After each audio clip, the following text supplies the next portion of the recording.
Welcome to another episode of Business Model Hackers. As you know, we've got Sam here with us. He's going to break it all down. And on this show, we take those complex business strategy and management tools and break them down and simplify them for you. If you don't know yet, Sam is formerly a top-tier management consultant who traded that security of that lucrative career for the path and journey of entrepreneurship. And this show is exactly evidence of that. With that said, Sam himself does have in his background the fact that he's advised everyone from Fortune 500 executives to ambitious startups. He's even shared his expertise with governments and nonprofits in strategic and management roles.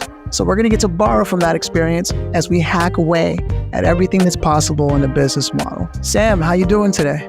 Good, Philip. How are you today? I hear that you have a revised edition of your book, Storytelling with Charts, and that is now Storytelling with Charts with AI. Now, this has come in less than a year after you had released your original publication. I'd love to know, what motivated you to create this companion to your original book with just the inclusion of the AI piece? Right. An interesting thing that happened when I launched my first book, which was December 2022. AI or ChatGPT had just released its first version. I can't recall its number. That was before GPT 3.5. And it was kind of remarkable what it could do back then, but it wasn't yet there. Right. To me, it wasn't really any factor in kind of including that into the book itself, right? Into what I was doing. So I released two versions of the book initially. One that is a tutorial, and the second one, which is the full story, which talks about the theory and everything behind it. It's a bit longer.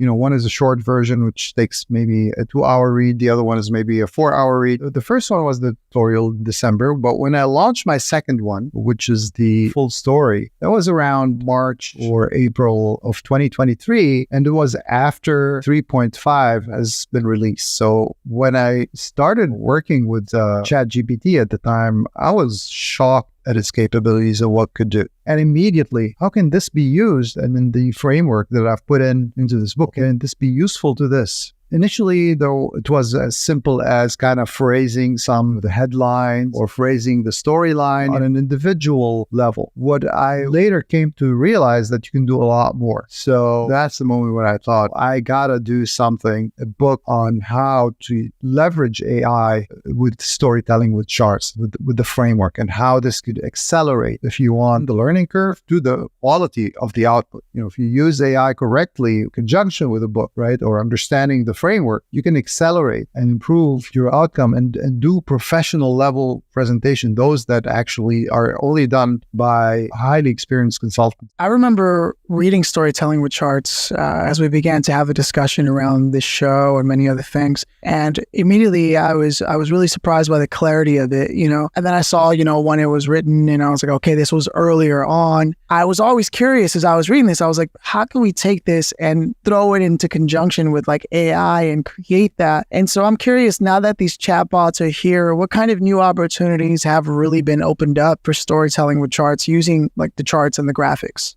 Yeah, there are so many ways you can apply it. It's discussed in the book, but I can list a few here. In addition to actually what I'm working on, an additional tool, which is a GPT purely for storytelling with charts. That will be released probably in the course of this year. Obviously, that you will still need to understand the framework. Right? You do need the book as a companion to understand how to use, whether you use the GPT version or you use the book to utilize it as a tool to help you improve your storytelling with charts. The many ways you could use it is, let's say, for example, in analyzing data. So you can upload a lot of data and ask ChatGPT to come up for you with analysis on what the data tells. It can give you ways to back up your hypotheses. If you read my book, you understand that the way to start with a story is you start with a hypothesis. So you build these sets of hypotheses, then you have to prove them. The way to prove these hypotheses is, rather than you having to analyze the data tailored to the message, you can have the GPTs or the chatbots help you come up with the data that you need in order to back up that. So as opposed to always figuring out what kind of data, having to go through the cheat sheet every time and looking up, I need this kind of data to back up this thing, or having to think about it without having the experience. Now, for me, it comes intuitively, right? For someone that's been doing this for years, it's intuitive. If you haven't practiced this, you don't know that. One way you could come up with the results the same way I would come up with is to go ahead and ask the chatbot, I have this hypothesis. What kind of data do I need? And they may give you 4, 5, 6 ways to prove that specific argument or hypothesis that you put in place. Now, once you come up with that, you can go and do some data diving, and then you can upload it into the chatbot and ask it to come up with the right way to prove that, to kind of support your message. So that's one way, for example, you can use it. I think this is the most complex way. There are much simpler ways that you can use the GPTs or the chatbots. One way is also to structure the presentation. That's actually, people may think it's easy, a logical structure. It's so easy, but no, it really isn't unless you're really experienced in that. So if you have, let's say, a set of 40 or 50 hypotheses or headlines, each hypothesis is obviously a headline, or it could be multiple headlines. Let's say you want to put them in a nice structure, a flowing structure. How would you do that? You can actually write those hypotheses or headlines, individual bullet points, and ask the GPT to kind of, first of all, structure them for you in a logical flow. It will give you the flow, so that now that you have the flow, the next thing is you can make those headlines more captivating. I've used that personally because I do that very well. To be honest, I don't do it as well as AI. I've used AI a lot in making my headlines more punchy, more catchy. Every single slide will have an "ah" behind it. You don't actually want to copy paste it, right? You always want to use your own twist, because I don't think the LLM is there yet. It's definitely going to improve with time. But where it is right now, it's super good. The level of support and the level of augmentation, the ability to accelerate your know-how, and this literally I've put on my book 2 years. Some people were skeptical, 2 hours to learn this. But with the help of AI, you can basically get professional grade level presentations, those that really cost $1 million to make. I am truly a firm believer of that. This is why I decided to write this book, to make this accessible to everybody. Yeah, I mean, I remember reading the original draft and walking away from that with a far better understanding. I mean, it made me reflect on some presentations I've made in the past and just thought to myself, man, what was I doing?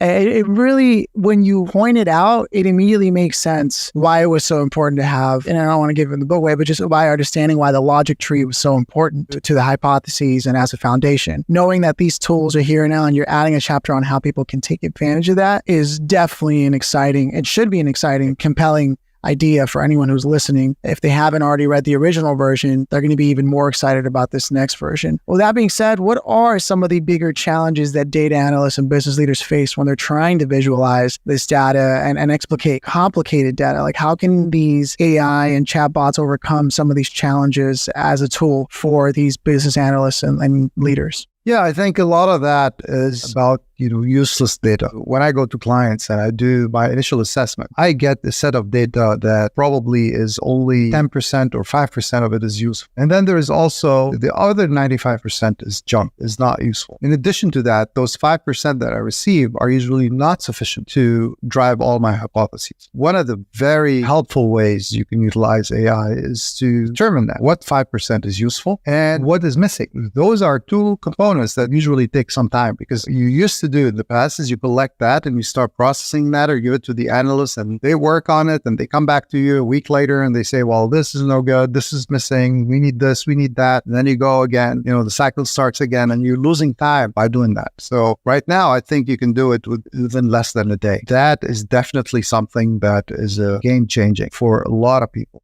Yeah, I mean, the more I hear you break this down, the more I'm beginning to realize how it's going to be impacting the work of bringing data to life. I was wondering if maybe you'd be open to sharing 1 or 2 examples from the new version of your book with use cases of leveraging AI tools to bring data to life. I think in the book, I don't have just one example. What I do have is an entire framework. As you recall, the framework starts with building the issue diagram. The issue diagram is here where you start building your, almost like a mind map, where you start with the issues, and then from the main issue or the big idea, you break it down to sub-issues. If you take each one of those sub-issues, each one of those then breaks down into potentially sub-issues. So that framework in of itself is how the book is structured. And the same structure of the book, it's not actually, the book the new book on AI is not just an additional chapter. It has a part 1 and a part 2. Part 2 is an entire parallel book for the main book that actually allows you to take each one component of the framework and gives you the prompts that you can actually, or sample prompts that you can actually type into ChatGPT, Claude.ai, or any of the available LLMs out there that allows you to type it in there and gives you a response that would accelerate your work. So we also gave you sample prompts. By all means, they're not the best prompts, but giving you the ideas of how you can use it to actually apply it across the entire framework, not just a particular piece. And it's not just a chapter, it's a parallel book. So I think that's the power of this book. Are there any emerging innovations in these AI tools that have you most excited about the future of how to use these tools with storytelling and data visualization? Yeah, I see some things. I don't know how far out we are in actually creating charts, the actual physical charts. There are two areas in the vertical side of things, which is vertical logic, which is like individual charts. You have the text and framework-driven charts, and you have the data charts. So on the text chart, there is nothing to date that takes a bunch of text for you and puts it in a visual format. On the data chart, it's easy, right? I think what you have today on ChatGPT and its code interpreter, or whatever it used to be, now it's just built into the ChatGPT itself. So you can basically plug it in and then tell them, this is my headline. And it'll give you a proposed chart that you can use, whether it's a trend line, or is it a waterfall chart, or pie chart, or whatever the adequate chart is for supporting your data. It is not 100% there, but it will improve, I think, within the iterations that will come, maybe within the next 6 months or a year. I think it'll be fully there on the data side. But where the difficult part is on the text side. And that is, I think, a huge area for improvement. And I think what I'm going to try to do with the ChatGPT that's focused on that is the focus will be on taking actual text and converting it into a visual that can be presented in a memorable way. So far, visuals, if you just basically go in there, just be bullet points, right? So they'll take it and simplify it, but that won't help. You put, for example, a visual that's made up of a 3x3 matrix where, put the high, medium, low, where you actually go and prioritize things on a 3x3 or by 2x2. So those things haven't been yet implemented, but this is like the simplistic, but the framework could become even more sophisticated. There are some frameworks where you have ranges or sliding scales or any of those text visual frameworks that actually you have to have some experience in order to use them. It's not feasible yet for the ChatGPT to do it because it hasn't been trained on it. There is actually no specific book or process that turns these texts to, like, let's say, well, if I have that set of text, I can use this visual. If there was such a lookup table, that would have been easy. But the idea is, if you have enough of those and you feed them into ChatGPT or you feed them into an LLM model, then it may be able to process and start,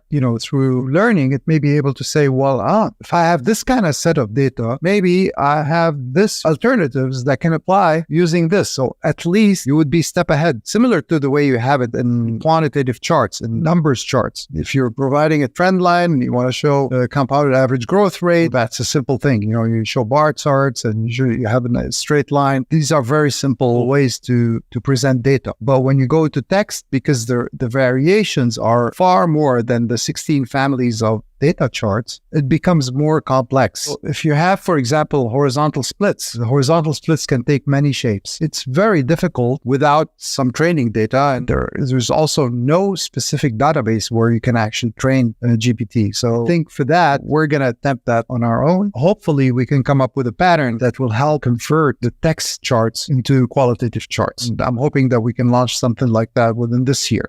I mean, that would be an absolute game changer, literally, for everyone in strategy, consulting, marketing. I mean, I could keep business, finance, economics. The role that would play in a game-changing way is unfathomable if you get involved in actually creating that, which I suspect you'll be able to do given your experience and your understanding, even at a current level, of what's going on with AI. That being said, when can our audience here, the Business Model Hackers, expect potentially as a community to have an opportunity to get the book? Where can they find it or learn more about it? The book will be in stores mid to end of February. It'll be available on Amazon. You probably can find a link to it on our Business Model Hackers as soon as it's launched. So if you go into our Business Model Hackers, you'll get the link to where you can purchase it.